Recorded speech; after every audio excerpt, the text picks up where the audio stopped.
So when people are uncomfortable with an issue, they generally don't talk about it, right? Unless you're from New York or Larry David. But for the most part, when people are uncomfortable with an issue, they don't talk about it. And when you don't talk about important issues, change doesn't happen. I learned this in a very, very deep way in 2010. Let me rewind. I grew up playing soccer my whole life. Soccer defined me. From age 4 to 24, it's all I knew. I was known as Miki the soccer player, Miki the soccer twin. Yes, I was an identical twin as well. And so when the opportunity in 2010 came to go to the World Cup, of course I said yes. I'd never been, and the idea of having the whole world unite under one place in one city, playing my most beloved sport, was nothing short of magical. So off I went to the World Cup, to South Africa in 2010, and it was everything I'd imagined it would be.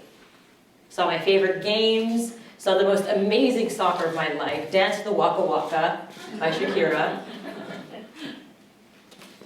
And it was really, really one of the most amazing experiences of my life. But the most memorable part of the trip, my most memorable encounter, came a couple of days after.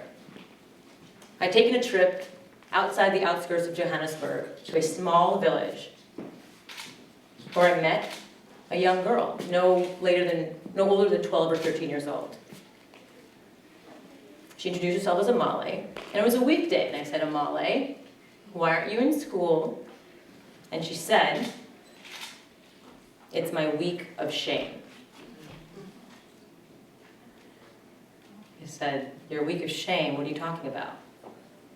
And she, very embarrassed, went on to tell me that when she has her period, she misses a week of school.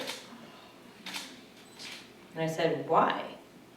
And she said, well, she tried using old rags and little bits of mattresses, but every time she went on the right in the chalkboard, the bits of mattress and the rags fell down, and all the boys would laugh at her, and she would run home crying, and eventually she stopped going. Now, 1 week might not seem detrimental, but imagine missing 1 week every single month. Of course you're going to fall behind, right?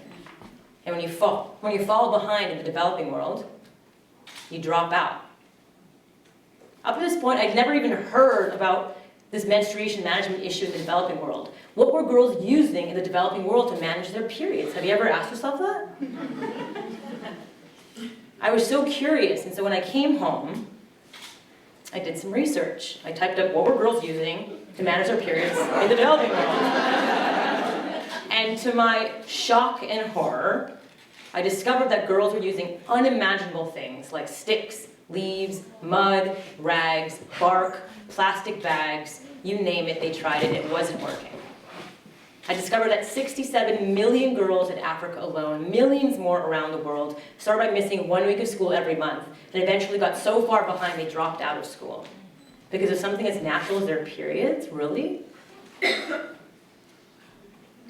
I heard about a study called the girl effect. Anybody hear of the girl effect? So the girl effect says that if I'm to give $100 to an educated woman in the developing world, and $100 to a male in the developing world, same community, 90 of the $100 of the educated girl will go back into her family and the community, whereas only $20 to $35 will go back in the family and the community of the male counterpart. So putting this all together, when a girl has their period, they drop out of school. When they drop out of school, they don't have an education, get pregnant early. And then considering the girl effect, when they get pregnant early and they are unproductive members of society and they can't earn a living, then that equates to billions of dollars of lost income potential in the developing world, right? So in fact, in the developing world, women are our greatest resource that we have to elevating these communities out of extreme poverty. And menstruation management is a root cause for cyclical poverty in the developing world. And yet nobody was talking about this. Have you guys heard of this? Right? So nobody was talking about this, I didn't know about this, so I asked myself, okay, here's this huge problem. I started researching what are the solutions? What were people using and doing to combat this issue? So I found some really interesting organizations that produced washable, reusable cloth pads. And one standout company was this organization called AfroPads, based out of Uganda, that produced washable, reusable cloth pads. These are made out of a cotton fleece material. And they actually hire local women in Uganda to produce these pads. So actually creating jobs locally, which is awesome. So in researching AfroPads, the villages that were tested that actually had access to these pads, student graduation rates went up. And the early pregnancy actually decreased by several years, giving these women the opportunity to actually have an education, get to work, and elevate these communities out of extreme poverty. So we grow up with so many luxuries in our life, right? We neglect to appreciate the simple, basic, little things that we use every single day to manage our things like our periods. Now think of a woman or a girl that you love in your life. Your daughter, your mother, your sister, your best girlfriend. Now imagine what their life would be like if they didn't have access to basic menstruation management products. They weren't able to go to school for 1 week a month. How would their lives be different? How would yours be? So after discovering this problem and the solution, menstruation management products like these washable, reusable cloth pads, I did what I normally do. I shared. I went back home, talked to my twin sister Rada, my best friend Antonia, and I was like, guys, this is what's going on in the world. Here's the story of Amale. Here's what's happening about menstruation management. Here's AfroPads. And as we were talking, we started sharing our own very real period problems. Antonia shared the story of the time when she was teaching Kundalini Yoga. And when you teach Kundalini Yoga, you wear all white. And in the middle of her class, she got her period. And she had to finish teaching the class with a big red stain on her white dress. My twin sister Rada told the story of the time when we were at our family barbecue called Agropalooza, where we were defending our three-legged race championship, 10-year championship reign title, FYI. And while we were in our final heat of our championship final, she started her period. So of course we win, and we blow through the finish line, and go straight to the bathroom, still tied to each other, so she can go and change her bathing suit bottoms. I told the story of the time when I was sitting in a boardroom when I used to work in finance, and I was watching like people talking about like blah, blah, blah, EBITDA, whatever. And in the middle of this conference, in the middle of the boardroom meeting, I was like, oh my God, no, not now, please no. I was wearing a skirt, flimsy underwear. Yes, I gotta go. And so I ran to the bathroom, and of course people were like, what is going on with her? Until they looked at the chair and realized what happened. So as we kept sharing these stories and situations, when you're sitting in traffic in your car, when you're in the middle of a crowded concert, when you're camping, when you're playing soccer, in the middle of a 90-minute soccer game, you can't say, excuse me, ref, can you just stop the game while I go and change my tampon? Like, that's not gonna work, right?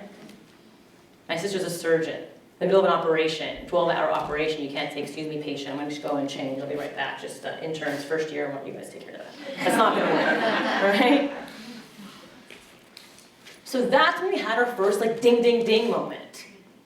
We're like, wait a minute, we realized that all girls in the developed world also have these issues, these accidents, these leaks, these stains. And there really had been no innovation, not much innovation in that space, for us either. So that's when we had our second ding, ding, ding moment, and we said, wait a minute, so there's two period problems in the world. In the first world, we were staining and leaking through our underwear.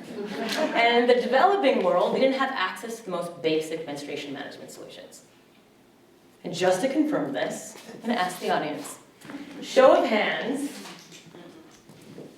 who here has had an accident, a leak, a stain, an embarrassing moment, a situation?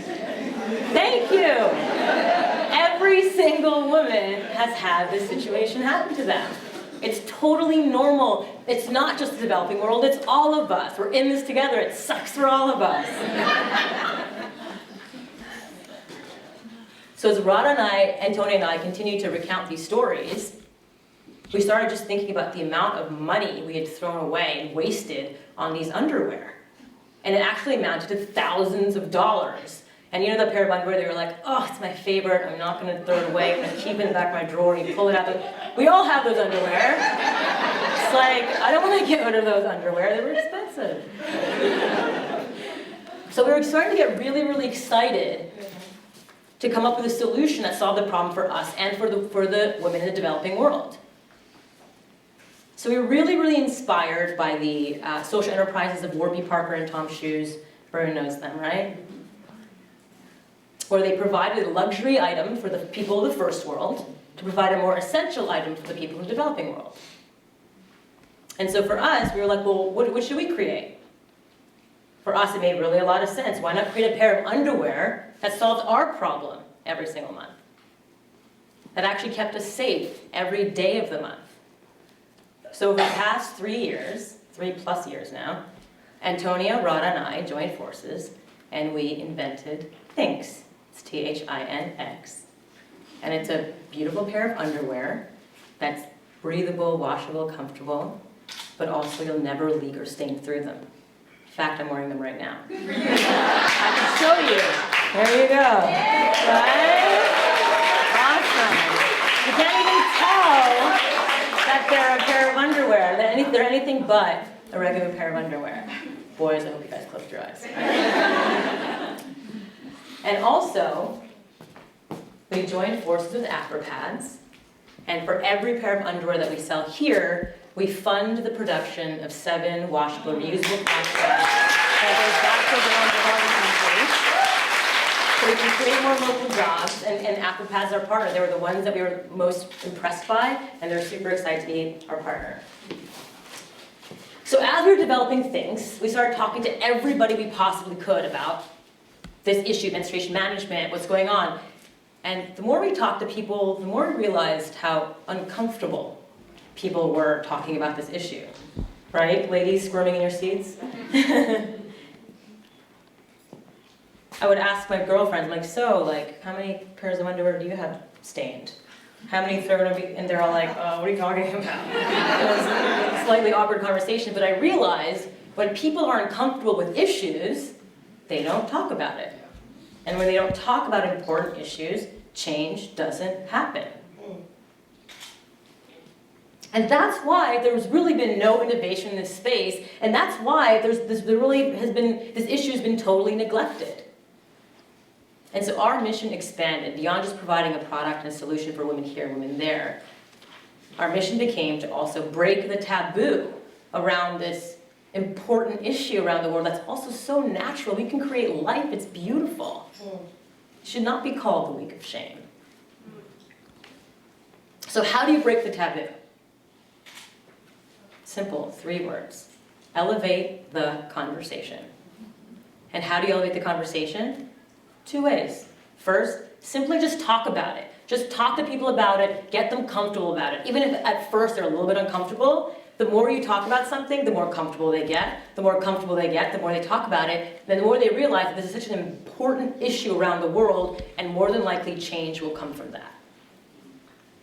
And the second way to break the taboo and elevate the conversation is come up with one statistic that can clearly encapsulate the importance of the issue. So in a way that if I can give you a tidbit that you can share, that someone can then easily share to their friends, then that's when the impact becomes exponential. So that's what we did for Thinx. Every person we met, we said we are going to talk to them and introduce them about this important issue of menstruation management, and we're going to give them one important tidbit that they can leave and they can then share. And think about an issue that you guys care about. What do you care about? What can you share? What one little tidbit can you share? What conversation can you get started? So I'm going to leave you with one tidbit that I would like you to share about this important issue. It's very simple. It's that millions of girls around the world miss up to a week of school and drop out because of something as natural as their periods. I'm going to say it again. Millions of girls around the world miss up to a week of school and eventually drop out because of something as natural as their periods. Simply by sharing this, you're elevating the conversation or making steps towards change. Thank you.